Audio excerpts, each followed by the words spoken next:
This is the hydraulic decoiler. This is the loading card. Control panel over there. You can adjust the decoiler speed and operation by the control panel. This is decoiler. Check it, please. Loading card. It can lift up and down. And loading capacity maximum 8 tons. And this is the main roll forming machine. Check it. This machine adopts Gearbox Transmission.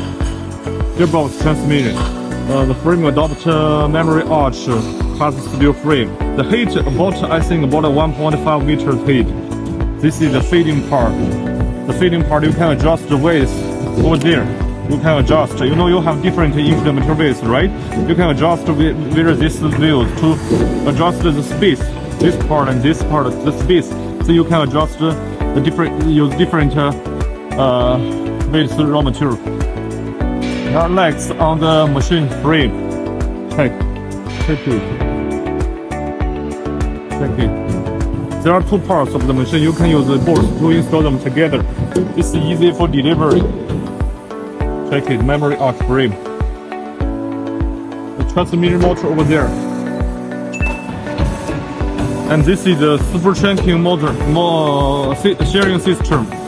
There is servo motor over there, right? So this machine is tracking cutting. Tracking cutting can like the speed of the machine faster.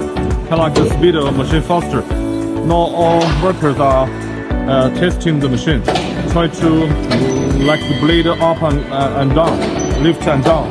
Test before full running. This is conveyor. Conveyor use the, after sharing, the conveyor will send the sheet to the receiving table. So the conveyor, the function is receive, after sharing, the sheet will piece by piece be sent to the automatic sticker.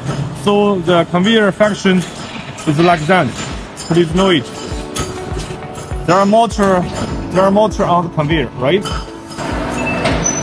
This is the automatic stacker, length 6 meters. After sheet running to this part will open and the sheet will slip down on the top of the supporter chains. And support chain can running from one side to another side. For example, you already stacker 100 pieces, for example, and then you start. And then the chain will move the sheets out, and they use forklift to lift up and send to another package part. This is the automatic stacker. Please check it.